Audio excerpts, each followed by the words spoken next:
పరిశుద్ధులను మా ప్రభు అయిన యేసుక్రీస్తు నామములో మీ అందరికీ శుభాభివందనాలు తెలియపరుస్తున్నాను.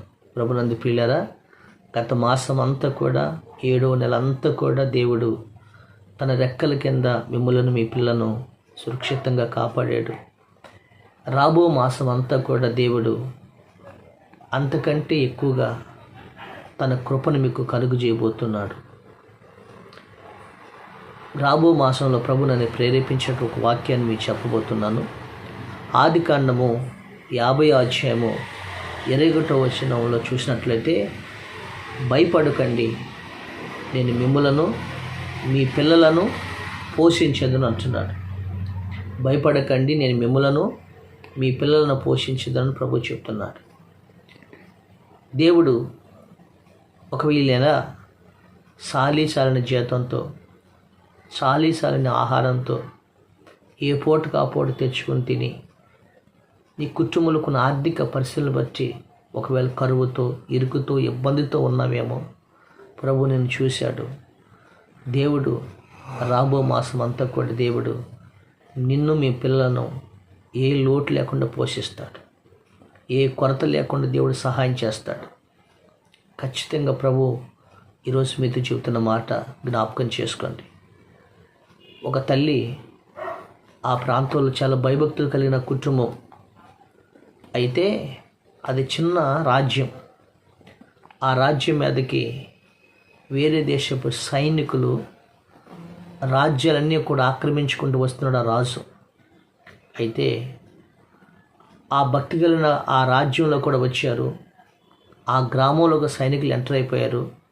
ఎంటర్ అయిపోతూ పురుషులందరూ కూడా ఆ సైనికులు ఎదిరించడానికి కర్రలు తీసుకుని బయలుదేరి వెళ్ళారు. ఆయన సైనికులు ఎదిరించలేక పురుషులందరూ కూడా చనిపోయారు. అయితే ఆడవాళ్ళు తన ప్రాణాలు కాపాడుకోవడానికి పగటిపూట అడవిలోకి పారిపోయారు. అయితే రాత్రిపూట వచ్చి తమ ఇళ్ళలో ఉన్న వస్తువులన్నింటినీ కూడా తీసుకుని వెళ్ళిపోతాకు వచ్చారు. అయితే ఒక భక్తిగల కుటుంబం, తనకిద్దరు మగపిల్లలు ఉన్నారు. తాను ఇంట్లో అన్ని సామాన్లు తీసుకెళ్తూ తాను ఇంట్లో కొన్ని చేపలు ఎక్వేరియం ఉంది. కొన్ని ఎక్వేరియం చేపలు ఉంటాయి కదా, అవి గోల్డ్ కలర్లో ఉన్నాయి ఆ చేపలు. తన భర్త వేరే ఊరి ప్రాంతం వెళ్ళినప్పుడు, తాను అక్కడ జాబ్ చేస్తున్నప్పుడు వస్తా వాటిని తీసుకొచ్చాడు. ఇంట్లో పెంచుకుంటున్నారు. తన భర్త చనిపోయాడు. బిడ్డను తీసుకుని ఏరే పొరుగు దేశం వెళ్ళిపోవటానికి రాత్రిపూట వచ్చే సామాన్లు మట్టం పట్టుకుని సర్దుకుని వెళ్తున్నప్పుడు ఆ ఎక్వేరియం చేపలను కూడా మాతో పాటు మీరెందుకు ఇలా చచ్చిపోతారని ఆ ఎక్వేరియాన్ని పగలగొట్టి ఆ చేపలు తీసుకెళ్ళి ఇంటి వెనకాల చెరువులో పడేసింది. విసిరేసి మీరైనా బ్రతకండి ప్రశాంతంగాని ఆ తల్లి తన బిడ్డలు తీసుకుని వెళ్ళిపోయింది. ఆ ఊరంతా శ్మశానంగా మారిపోయింది. ఒక పురుగులేరు. ఒక 3.5 సంవత్సరాలు ఆ ప్రాంతంలోనే గడుపుకొని తర్వాత ఆ ఊరు కొంచెం మన ఊరు వెళ్ళిపోదాము, ఆ సైనికులు వెళ్ళిపోయారు, స్థావరాలన్నీ వెళ్ళిపోయినాయి. తిరిగి ఒక 5 సంవత్సరాలకు 6 సంవత్సరాలకు తిరిగి మెల్లమెల్లగా గ్రామానికి చేరుకున్నారు, రాజ్యంలో చేరుకున్నారు. తర్వాత వీళ్ళు కూడా వచ్చారు. తన భర్త కూడా చనిపోయాడు కదా, తన బిడ్డలను ఎలా పోషించుకోవాలి, తన కుటుంబాన్ని ఎలా పోషించుకోవాలి అని బాధపడుతున్న సమయంలో ప్రార్థన చేసుకుంటున్నారు. ఆ సమయంలో ఏం చేస్తుందంటే, ప్రభు ఏం చేయాలయ్యా, నా బిడ్డలకు కూడా మరి ఏ పని ఇంకా చదువుకోవటం లేదు, వాళ్ళు చదువుకున్న బిడ్డలు ఏం పని చేస్తారు అనుకున్న సమయంలో ఇంటనకి చెరువు దగ్గరికి వెళ్ళండి. ఆ చెరువు దగ్గరికి వెళ్ళి చూసేవారికి ఆమె ఒక 3 చేపలు చెరువులో వదిలితే కొన్ని 100 చేపలు ఆ చెరువులో ఉన్నాయి. అవి గోల్డెన్ ఫిష్. అది ఆశ్చర్యపోయింది.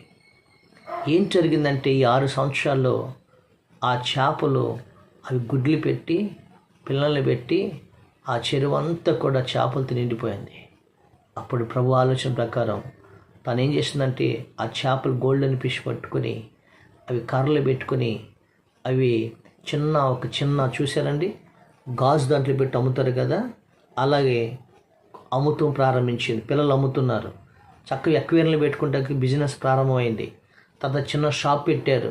ఆ గ్రామము, ఆ పట్టణము, ఆ ప్రాంతం ఎదిగి ఆ బిజినెస్ వల్ల కొన్ని వేల రూపాయలు వాళ్ళకి వచ్చి మంచి బిజినెస్ ప్రారంభించారు. ఆ ప్రాంతంలోనే ధనికమైన పిల్లలుగా ఆ కుటుంబాన్ని దేవుడు పోషించాడు. దేవుని స్తోత్రం కలిగినగా. ప్రభువా, నేను వెళ్తా ఈ 3 చేపలను చెరువులో వేసేయలేను, కానీ ఈ టయానికి నాకు సహాయం చేసేవా ప్రభు అని ఆ స్త్రీ ఆ పిల్లలు కలిసి దేవుని స్తుతించారు. ప్రభునందు ప్రియులారా, నీ కోసం కూడా దేవుడు ఆయన ఎంతో మేలు దాచి ఉంచాడు. సింహపిల్లైన లేము కొంటే ఏమో కానీ ఆ యెహోవాను ఆశ్రయించే వారికి ఏ మేలును కొదువ ఉండదని ప్రభు చెప్పాడు. ఒకరోజు అబ్రహాము భయంకరమైన కరువు వచ్చింది. ఆ కరువులో ఉండలేకపోతున్నాడు. ఆ సమయంలో తన భార్యని వెంట పెట్టుకుని తనతో ఉన్న ఆ లోతుని, తనతో మరి ఉన్నటువంటి పనివారిని వెంట పెట్టుకుని ఐగుప్తు దేశానికి వెళ్ళాడు. ఎవరు?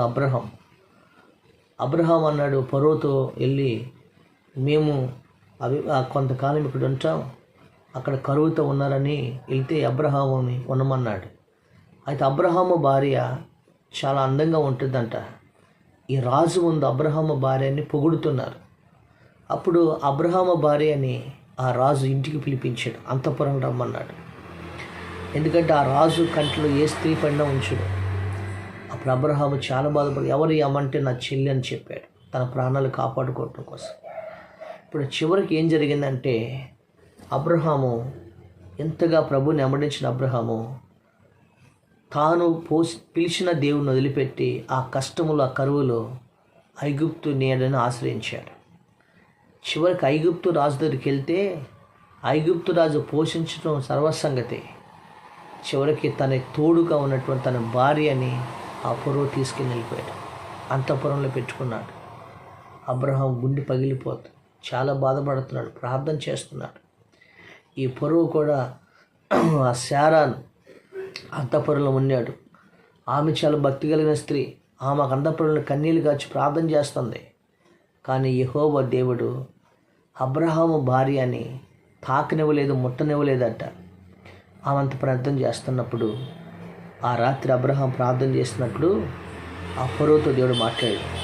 ఆదికాండం 12వ అధ్యాయంలో మనం చూసినట్లయితే 14వ వచనం చూసినట్లయితే, అబ్రహాం ఐగుప్తులో చేరినప్పుడు ఐగుప్తులు ఆ స్త్రీ మిక్కిలి సౌందర్యం చూసి పొగిడినప్పుడు తీసుకెళ్ళాడు.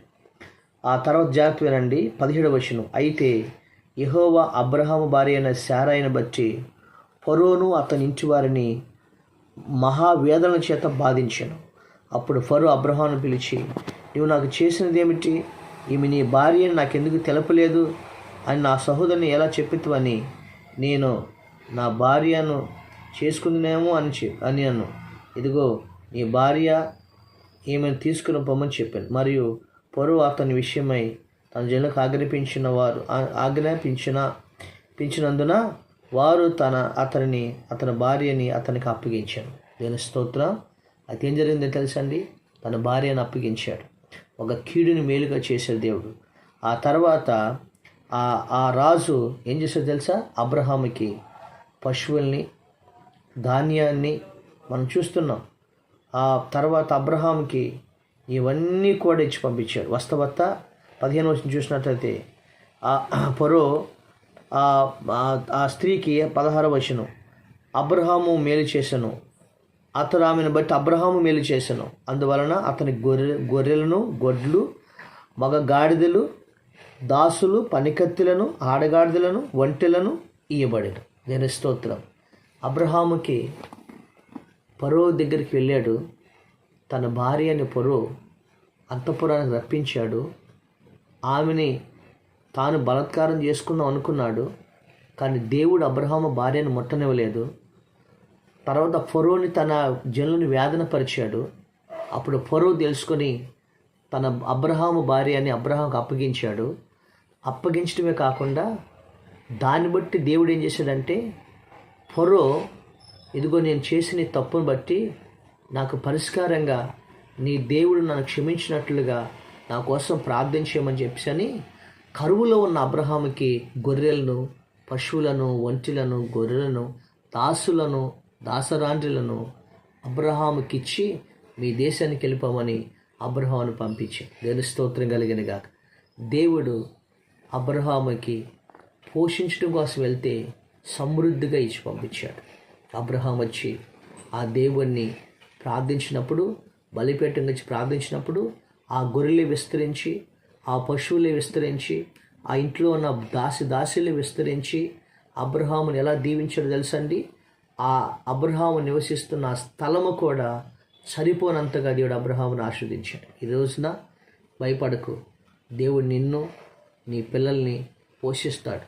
పోషించడమే కాదు, నీ జీవితంలో దేవుడు నీకు అన్నీ కూడా సమృద్ధిగా చేస్తాడు. దేవుడు ప్రతి కొరతని తీరుస్తాడు.